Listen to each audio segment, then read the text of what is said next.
Hey guys, it is my 24th birthday today and I was busy getting ready, and as I was getting ready I was like thinking about kind of all the things I've learned in the last 24 years, and I thought, how about I share it with you guys? But yeah, things I'm just kind of learning in these 24 years or the last 24 years, and that's something that I'm taking into consideration and just really like being intentional with this year is really just taking up space in whatever way that looks like.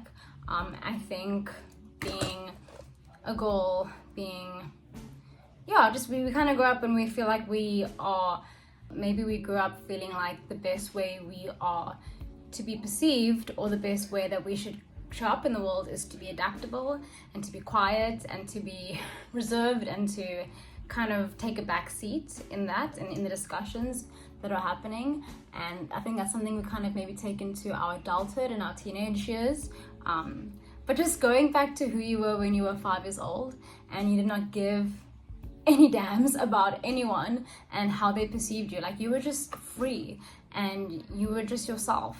And so going back to that place and going back to that little girl that would be okay with showing up and being okay with having feelings and being okay with needing love and affirmation and like just showing up and being themselves and dancing and singing and like being that person again. So going back to her, something I'm really just kind of diving into is like showing up authentically and taking up space in whatever way that looks like. Right now it's dressing up, it's feeling confident, it's being who I am and being okay with that and not letting anyone or anything dumb me down, or not feeling like I need to take a step back so someone can take a step forward. Like we can both be in the front seat in our own lives.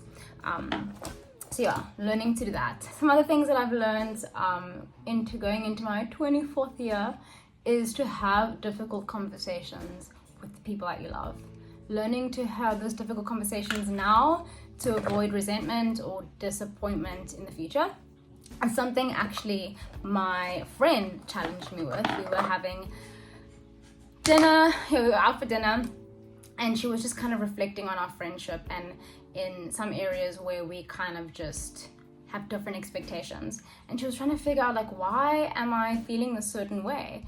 And she came to the realization as we were speaking, and that's the power of like having conversations in a safe place. She was kind of expressing how we have different lived experiences.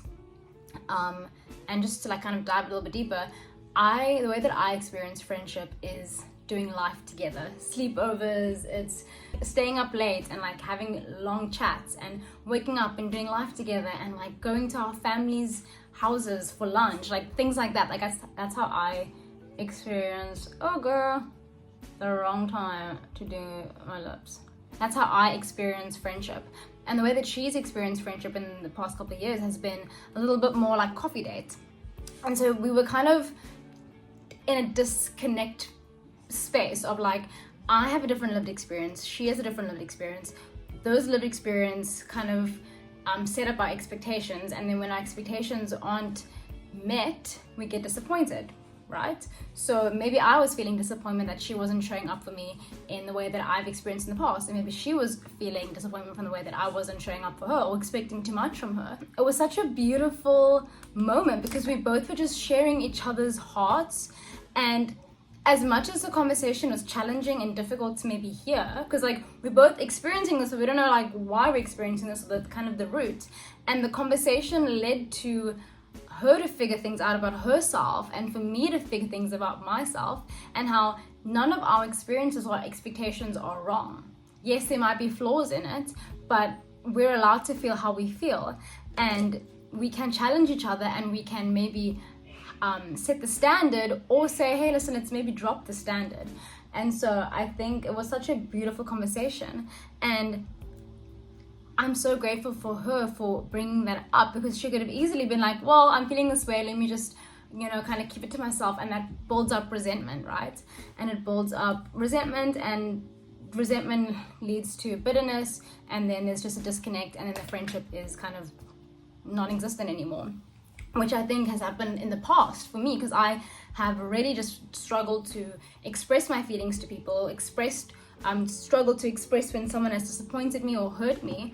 And so I'm so grateful for her for being honest with me, and we created that open space. And it was a difficult conversation, but it needed to happen. And now I feel like our friendship is thriving because of that conversation, because I'm no longer holding her to a standard, and she's no longer feeling guilty for not reaching that standard that was unattainable in any case. And me understanding her role as a friend and not putting her in a different not a box, but not putting a different expectation on her, and also seeing like how we can both grow in this. How can I, grow, and how can she grow in different ways?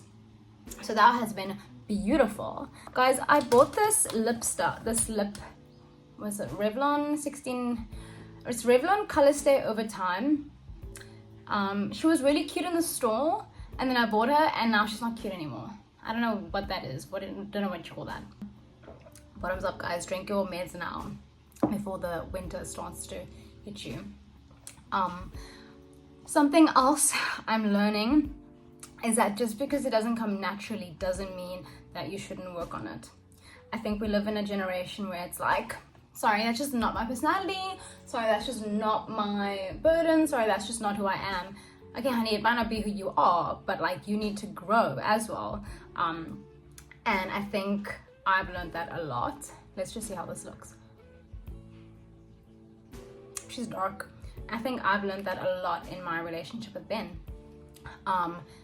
Words of affirmation does not come easy for me. I don't actually need a lot of affirmation. And so that is Ben's love language, or one of his love languages. And it does not,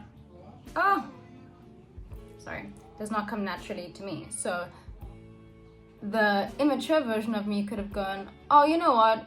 Sorry, words of affirmation isn't my love language, and therefore I can't give it to you. No, you need to meet people, especially the people that are in your lives and you want to keep in your lives. You need to meet them where they are at and love them in a way that meets them. There is no point in me pouring out acts of service to Ben, right? Like, it's nice every now and then, but that's not his love language, whereas that's my love language, So meeting each other where you are at and showing up for each other in that way, and not being like, oh, sorry, that's just not my story. Like, no, if you love this person, you're gonna flip and put your pride aside and start to compliment the man. Like, in the beginning it feels unnatural. It feels like, oh, complimenting you, that's weird. Like, I'm saying I'm proud of you, that's weird. And now it just comes naturally. Now I'm like, oh my gosh, like, I am proud of you. Like, it's just sitting in my head, but like actually, like, out loud, like, I'm proud of you and I love you. So letting that just be a natural thing doesn't happen naturally in the beginning. It happens when you start doing it, and the more you do it. Something else I am learning is that you need to advocate for yourself. No one is going to advocate for you. No one is going to be your Prince Charming or riding on a horse saving you out of your misery or your sadness or your whatever.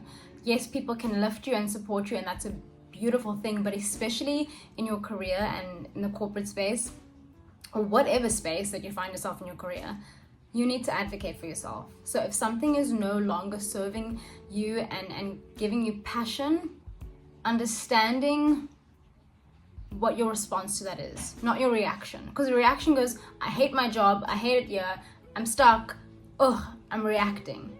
Response goes, okay, I'm responding to a stimulus. The stimulus is I'm really feeling unfulfilled in X, Y, and Z. So what am I going to do with that feeling? Am I going to harbor that feeling and sit with that feeling and complain every time someone asks me how my job is? I'm just going to complain? Or am I going to go, you know what? I'm responding to this, and my response is I'm going to do some internal work, find out what works for me, where I want to go, what my passion, what my joy is, and then make moves from there and respond from there, and not just reacting. And oftentimes, like, I feel like, especially in your 20s, like, you're figuring out where you want to be, who you want to be in your career, how you show up in your work. And I think there's an importance of, number one, doing that, and then also toiling the soil. This is something that I think we have kind of neglected, this generation especially. Toiling your soil. What that means is putting in the hard work now. And that doesn't mean being a boss babe and being a grinding, like, hustling, boss woman. Like, that is not toiling the soil. Toiling the soil is doing the difficult work behind the scenes, right? When the farmer is busy toiling the soil, or the gardener is busy toiling the soil, no one sees that, right? That's not up for display. But when the flower arises and when the field is beautiful, that is when it's up for display. But no one sees the toiling the soil. The toil of the soil happens behind the scenes.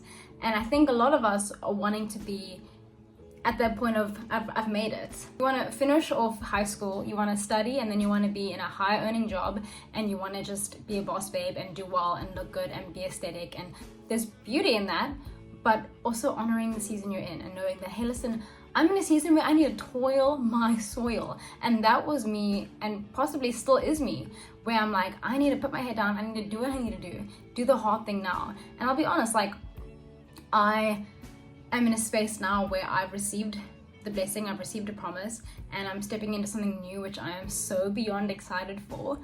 But there was a moment where I was like, oh, I am not doing well. Mentally, like, just not doing well. And I think the past generation, they were able to do it because a job was just a means to an end. This generation, and I'm speaking a lot about generations, but I mean, it's true. This generation, they want to feel purpose, they want to feel like they're adding value. And they kind of connect their, not identity, which we'll can get into the specifics of that, but they kind of attach their identity and their kind of, not worth, but their value and their purpose and, you know, their life or whatever in the career, because it's not necessarily just a means to an end now. Now it's like important and it's a part of me and I want to make it myself and where I'm going. And I think the past generation could just lock in and go, well, 8 to 5, doing the work I need to do, and then I go home. Whereas we're like, I want to do meaningful, that's the one. I want to do meaningful work. And understanding that there's a season for that and there's a season for not that. For toiling the soil and doing things that are uncomfortable. Like having to toil the soil and dig the soil, and like that is not easy work. But what happens is when you do that and you keep your head down and you're focused and you're just so focused on that, you get to look back in the beautiful seasons and go, wow, like I've put the effort in, I did the damn thing, and I can look back and I can say, wow, I'm proud of myself and I've built something. So I think that's something also I'm learning and growing in. Forgiving people and letting go of things without needing to understand why. Like, I think we get so caught up in the idea of, if only I understood why, if only I had that conversation with that person, if only they would just tell me the truth, if only X, Y, and Z, like, if only, like if we're living our lives in if onlys, we're living in their narrative and we're not living in our own. And I think we need to let go of that whole idea of not needing them to validate the situation or for them to give you clarity. Like we're looking for clarity. We don't need clarity. All we need to do is forgive the person and move on. And it's so difficult and it's a choice every single day, but not needing to have the full story. Especially as a young girl, like you're like, if only like he would just tell me like what went wrong. If only she would just tell me, you know, like what went wrong, like then I'll have clarity. It's like, you're never gonna get that clarity. And even if you think you will get it, like you won't get it. Like it needs to come from in yourself and letting it be fine and letting it go and not holding things or holding people to that. Yeah. But anyway, those are the things I've been learning and growing into. But yeah, that's all for me. If you enjoyed this video, please go ahead and like and subscribe and make a comment or write down a comment. Let me know what you would like to see or even chat about in the future. Bye.